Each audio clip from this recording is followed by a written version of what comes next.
watching Republic TV and my name is Kriti Mehta. Welcome to today's segment of Quick Morning, where we delve into the latest news and updates from across the country and around the world to set the tone for your day. Now, from tracking the summit in France, which will be co-chaired by Prime Minister Modi, to 5 Thai hostages returning from Hamas captivity. Stay tuned to Republic as we delve into these ground realities and more developments. And that's not all. We'll also be bringing you stories from the realms of business, sports and entertainment in our jam-packed line-up. So let's kickstart today's Mega News Day here on Republic, as always, with the nation first this quick morning.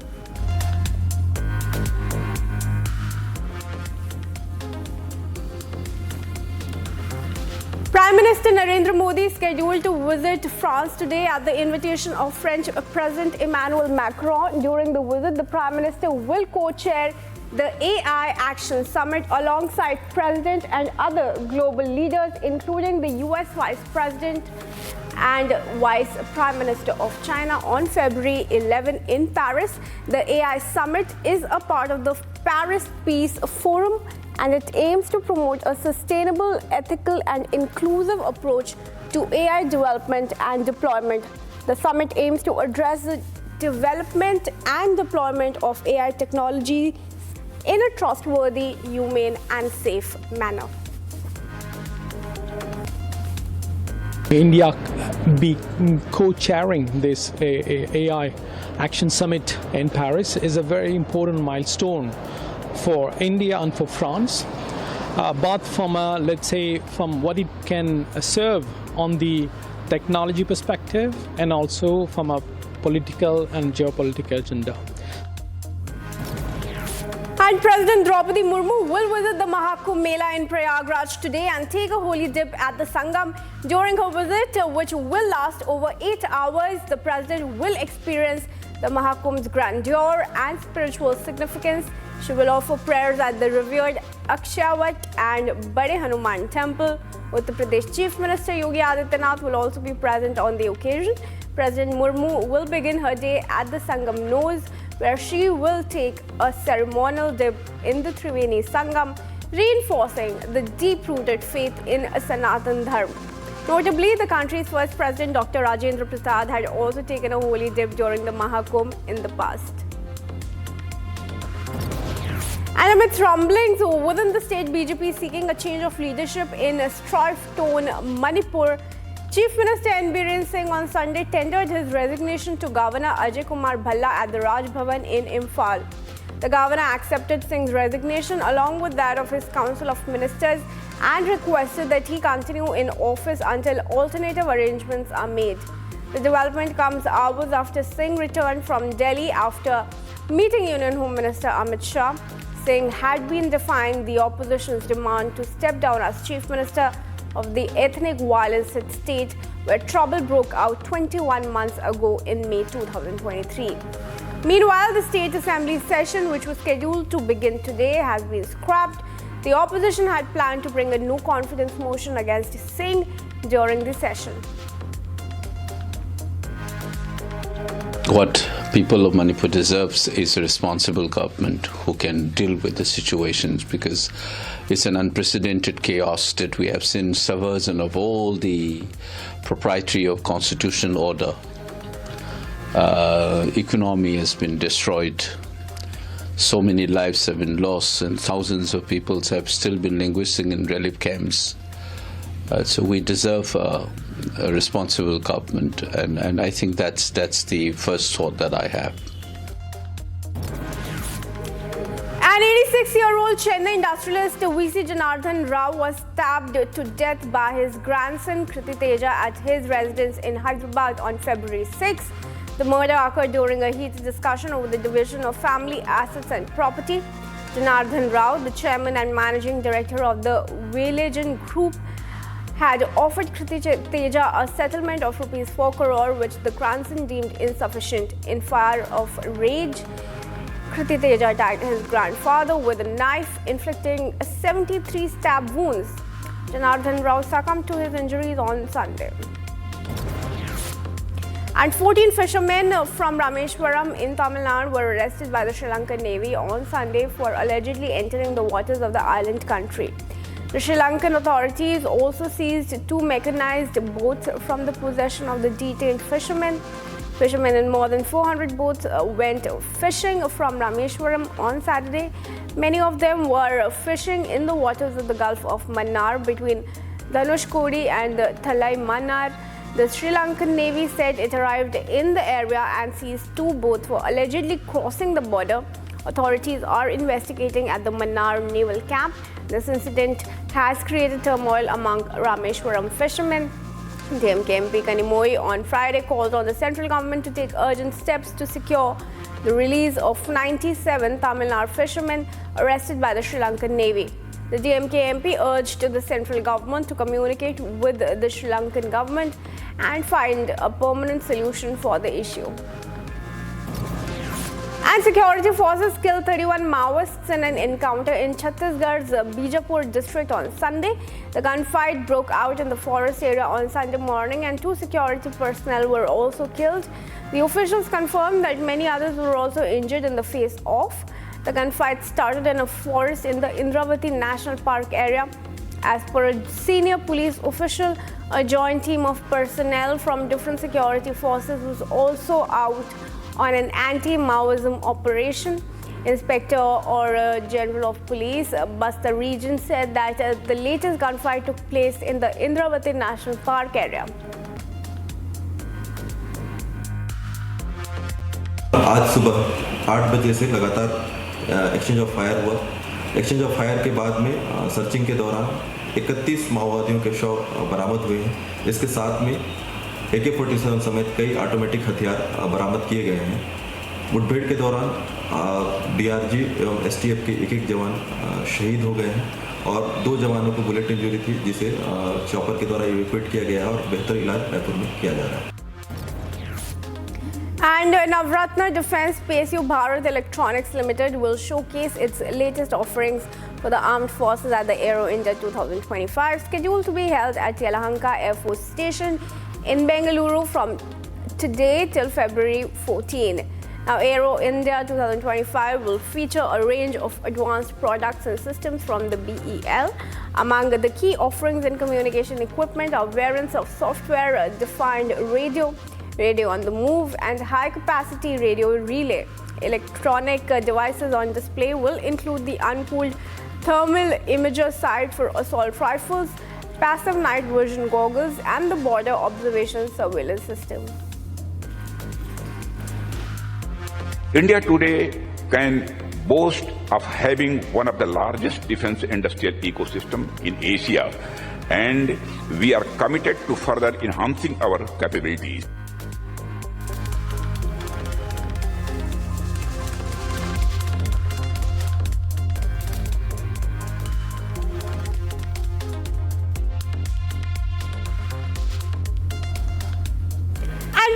Tracking the buzz, it's time to delve into the top stories for the day from business. We bring you the latest on India's economic landscape, from the government considering to ease FDI procedures to SEBI intensifying probe on Eros media. Stay tuned as we delve into the key highlights shaping the business world today. Commerce and Industry Minister Piyush Goyal on Saturday emphasized on the crucial role of innovation in driving the growth of the pharmaceutical industry and warned that without innovation, the industry will be finished. He also expressed concern that the industry often relies on government incentives to conduct research and development in the sector. He also cautioned that if the industry will not innovate, its future is worrisome. The industry will have to keep pace with the changing lifestyle patterns besides demands and needs of the society and patents. He called upon the industry to come forward with projects, join hands with the government and academia, and start to focus on research. And SEBI has ordered the attachment of bank accounts as well as shares and mutual funds holdings of 10 individuals to recover rupees 1.25 crore, saying they have not complied with the regulator's investigation in the matter of Eros International Media Limited. The recovery proceedings were initiated against these 10 individuals after they failed to pay the fine imposed on them by the regulator SEBI in a 10 separate order passed on Thursday and Friday. In its notices, the SEBI has ordered attachment of bank demat accounts and mutual fund folios of these individuals to recover the pending dues. Next up, the Indian government is considering a further procedural easing in certain sectors to attract more FDI in the country. The DPIIT recently completed a series of consultations with a variety of stakeholders, including government departments, industry associations, law firms, and pension funds, to gather suggestions on how to enhance the FDI.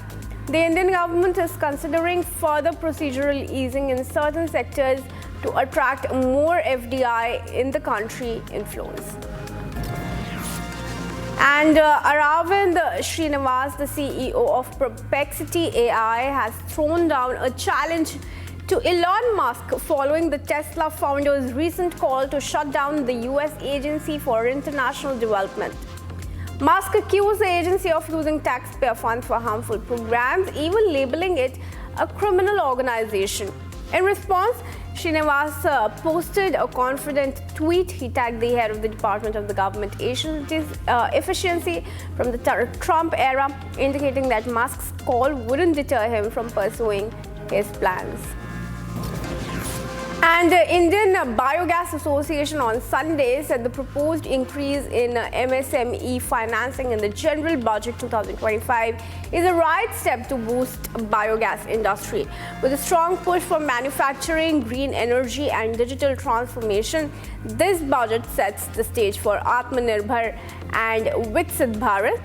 From the standpoint of the fledgling biogas or compressed biogas industry, the announced increase to the MSME credit guarantee scheme will significantly benefit the biogas industry, which often faces challenge in securing credit with reasonable terms.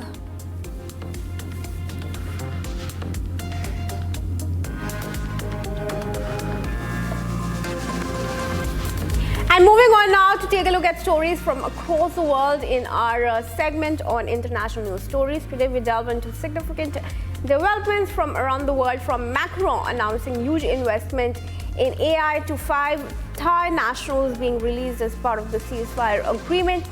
Stay tuned as we delve into the key highlights shaping the global landscape.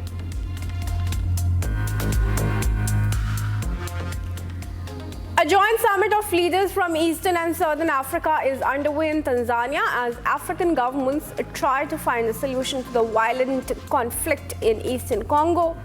The summit is being attended by leaders from the East African Community bloc, including President Paul Kagame of Rwanda, as well as President Felix Tshisekedi of Congo. Now, the violence began when Rwanda-backed rebels started pushing to take control of parts of Congo to ensure access to minerals. The conflict recently escalated when the rebels captured Congo's largest city of Goma, leaving thousands homeless and killing dozens. With rebels continuing their threat to overthrow the Congolese government, President of Kenya urged both the countries to negotiate a deal out. Excellencies, I am confident that you agree with me that dialogue is not a sign of weakness. It is a testament to our collective wisdom and strength, both as leaders and as communities. It shows our capacity to articulate issues patiently and clearly, listen to each other, consult comprehensively with a common goal in mind, and negotiate patiently until we reach a better outcome than the bitter results of bloodshed. And President Emmanuel Macron announced over $100 billion investment in France's artificial intelligence sector, insisting regulations should not hamper innovation in Europe. The French leader said the plan included building data centers, developing the production of semiconductors, and supporting AI startups. The geopolitics of artificial intelligence will be in focus at a major summit in France, which aims to tackle the question of how to harness AI's potential so that its benefits reach everyone while containing the technology's myriad risks as well. And long lines of cars moved slowly into northern Gaza through the so-called Netzarim corridor after Israel confirmed its troops had withdrawn from the area, carrying their belongings. Hundreds of Palestinians in vehicles and on foot passed by the rubble of buildings. The withdrawal of soldiers is part of Israel's commitments under the tremendous ceasefire deal with Hamas. Israel and Hamas appear to have made little progress on negotiating the deal's second phase, which is meant to extend the ceasefire and lead to the release of more hostages of Israel held by Hamas. Now, as Israel-Hamas ceasefire exists, the UN humanitarian chief said that famine had been mostly averted in Gaza as a surge of aid continues to enter the territory. But he warned that threat could return quickly if truce collapses. He spoke as concerns grow over whether the ceasefire can be extended and talks are meant to begin on its more difficult second phase. Looking at the present condition of Gaza, he said that more food and medical supplies were needed and expressed concerns about disease outbreaks due to the lack of health supplies. The threat of famine, I think, is largely averted now because we've got now 3 weeks of bread and food across. And so the starvation levels are down from where they were before the ceasefire. I mean, that's been a great success of the last 3 weeks, is because we've been getting 700, 800 trucks a day through, we've been able to reach over 1 million people with food. But the conditions are still terrible. You know, people are still hungry. There is still a limit of the supplies that they have. And if the ceasefire falls, if the ceasefire breaks, then very quickly those conditions will come back again. And New Englanders stocked up on both Super Bowl snacks and staples like bread and milk this weekend ahead of a fast-moving storm that dropped up to a foot of light, fluffy snow. Now, due to the storm, airports in Boston and New York saw increased flight delays and cancellations. Forecasters predict the next storm will produce a swath of snow farther south from Kansas eastward into the upper Ohio Valley and the mid-Atlantic. As a hostage exchanges continue after Israel-Hamas ceasefire, 5 Thai workers were released after being held hostage for over a year in Gaza. As soon as they arrived, they were embraced by their families and hugs and cries. The 5 Thai workers marked the second batch of Thai hostages released since the war broke out. Hamas terrorists had kidnapped 31 Thai nationals during the October 7, 2023 attack on southern Israel, marking them the largest group of foreigners held captive.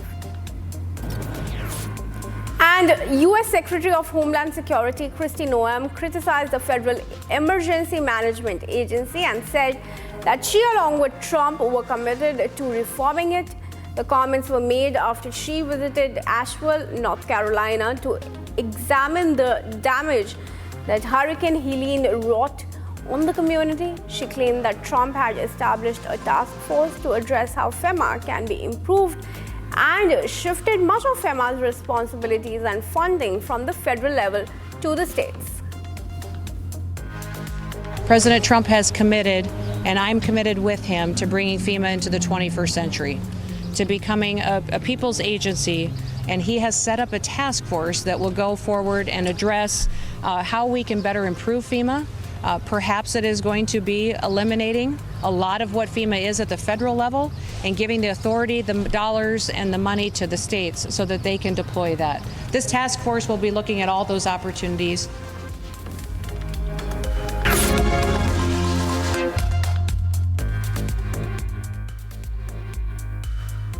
Welcome back, viewers. It's time now to delve into stories from sports. Today we are going to bring you highlights from India's ODI against England, where India defeated England by 4 wickets. This and more in our sports segment.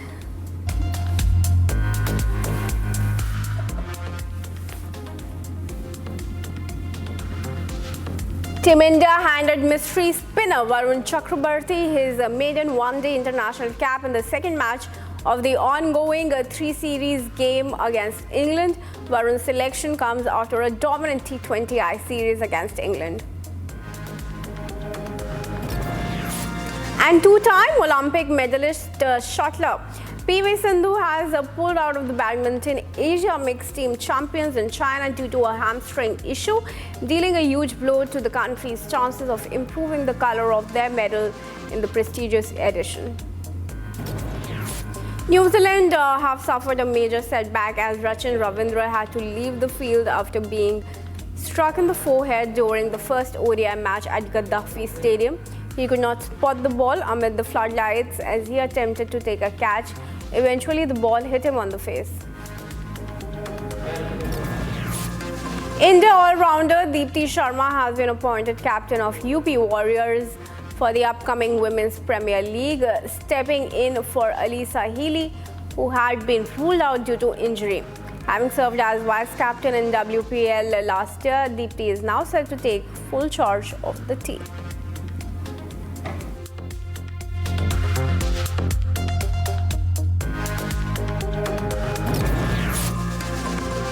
South Africa have named fast bowler Corbin Bosch as a replacement for injured speedster Anric Nodje in their 15-member squad for the upcoming Champions Trophy starting from February 19. Bosch, who's 30, made his ODI debut against Pakistan in December last year and later got his Test debut against the same opposition. And Tom Banton, who last played for England in the ODI in August 2020, has been called up as cover for the third ODI and final against India in Ahmedabad. He's set to arrive in India ahead of the third and final ODI. Spin great R. Ashwin has scored India and New Zealand the strongest sides heading into the Champions Trophy, but warned team against taking Australia lightly despite the loss of key players to injuries as they bring their A game into marquee tournaments. And Delhi Capital star batter Jemimah Rodriguez is determined to win the Women's Premier League trophy in the upcoming season after finishing runners-up in the previous two editions. After finishing runner-up in the first two seasons, Jemimah wants the Capitals to go a step further in 2025. India have defeated England by 4 wickets in the second ODI. With this win, India have also won the 3-match ODI series against England after taking a 2-0 lead, with the third ODI yet to be played. Now, the star of the match was captain Rohit Sharma, who bounced back into form with a massive 119 off 90 balls. And during the second ODI between India and England, Rohit Sharma bounced back into form as he struck a magnificent ton to help India chase down the target of 305. Rohit, who smashed his 32nd ODI 100, had been out of form for a while, and hence this is a timely return to his best form.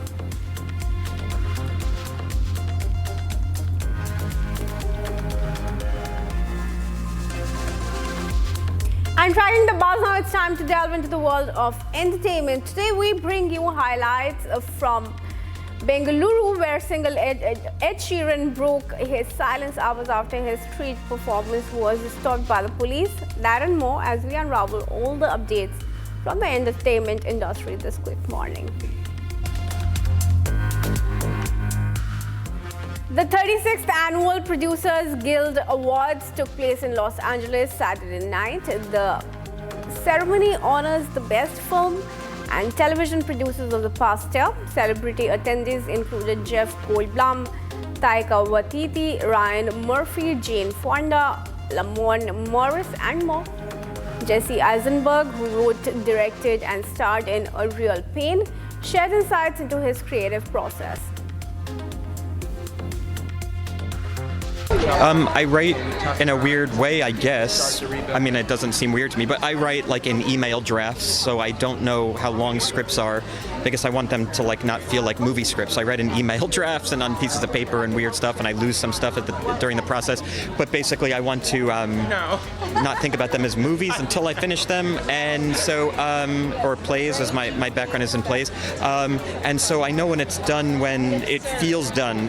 I'm not thinking of page count. And then afterwards I transfer everything into Final Draft, and I usually overwritten scenes.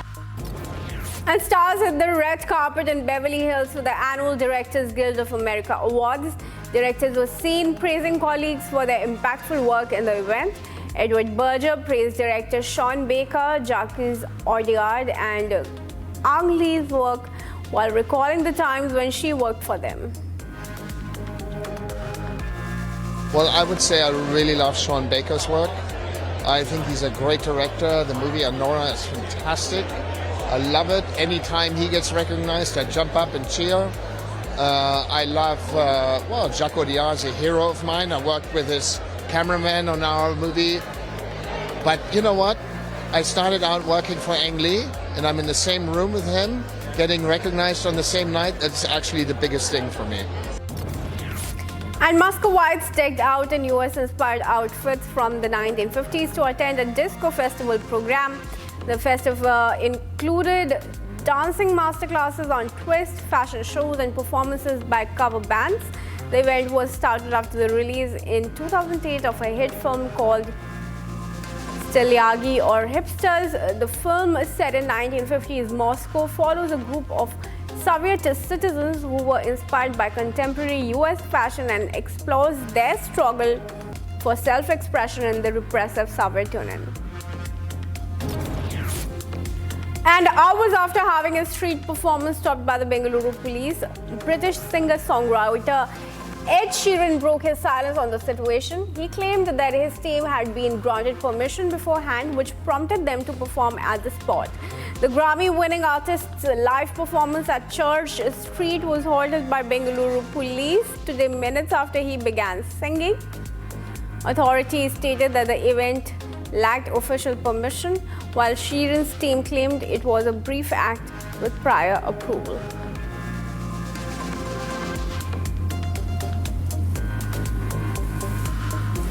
And that's a wrap on today's edition of Quick Morning. Stay tuned to Republic News, and updates continue right here at 7 a.m. We go live this morning.